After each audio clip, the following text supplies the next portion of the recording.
ये तीसरा मौका होगा अगर ऐसा हुआ। एक वो मौका था जब सुप्रीम कोर्ट ने असम्बलियाँ मलिक साहब, रिस्टोर इस की पे थी मैं और अगर आपकी गुलाम इजाजत इसहाक हो खान थोड़ा सा से इनकी मुखिल हो लड़ाई जाऊं। चल रही थी।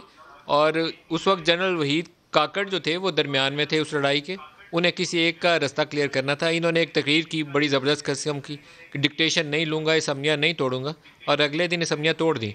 मैं खोसा साहब से राय ले लूँ, फिर अली साहब आपकी तरफ आता हूँ। खोसा साहब, अब अभी नहीं अभी नहीं, क्या खोसा साहब के पोजीशन है, पास स्टैंड जाने कहाँ से करते पहले हैं? मेरी बात पे अपोजिशन उनको मजा पार्टियां अगर आएगा इकट्ठे जो मैं होने कह की रहा हूं बात करते हैं तो कि पीएमएलएन बैक ट्रैक करती है, पीछे रहना नदीम पसंद मलिक करती है। साहब, वो क्या चीज़ है जो आप उन्हें जिस रोके मुआहदे हुए? की बात कर रहे हैं, आप जिस अटकले की बात कर रहे हैं, जो जो मेरे भाई जो लीडर होता है, वो चाहे ड्यूरस हो चाहे कुछ भी हो, जेल में सोबतों में मुश्किलात होती हैं। लीडर कभी भी सर झुका के मुआहदा करके निकलता नहीं है। अगर वो लीडर हो तो वो झोल जाता है उसका सर फांसी के तख्ते पे, लेकिन वो डील नहीं करता। हालिया नहीं देखिए, मिसालें भुट्टो साहब ये जैसी ऑल मौजूद हैं, टुगेदर हालांकि मैं उनका फैन नहीं हूं, ये भाई लेकिन साहब वो ऑल लीडर था तो टुगेदर वो खड़ा डिफरेंट रहा। बहस है ये। नहीं, ये ऑल टुगेदर डिफरेंट बहस है मलिक ये। साहब अब अगर बात इजाजत मेरी हो मलिक तो साहब राय ने मैं जो उससे बताऊं सवाल एग्री कि ना उठाया था, करें। खोसा मेरी राय ये है कि खोसा लीडर साहब डील आप नहीं तो आप मुआहदे करता। पर। मुझसे करते हाँ, हैं, मेरी राय भाई ये है मेरे कि जवाब लीडर देना डील शुरू नहीं कर देते करता। हैं तो मैं खामोश हो जाता हूँ। सर खोसा इजाजत है? साहब, सर खोसा साहब से पूछ लेना।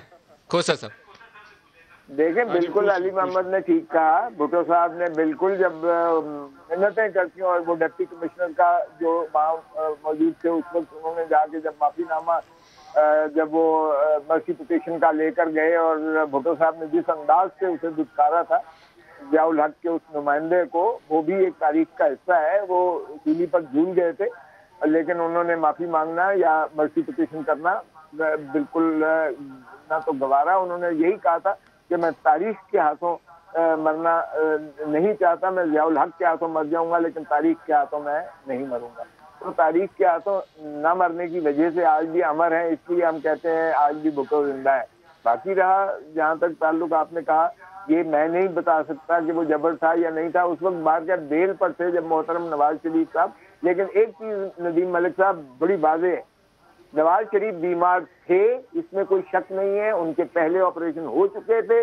उनकी एक क्रिटिकल सिचुएशन पर जो ऑपरेशन हुआ था लंदन में, वो भी सबको पता है, क्योंकि वो जिंदगी मौत से जिस तरह से कशमकश से निकले थे वो भी सारी कौम के सामने। तो बीमार तो मल्टीपल मॉर्बिडिटी की बीमारी उनकी कोई शायबा नहीं है।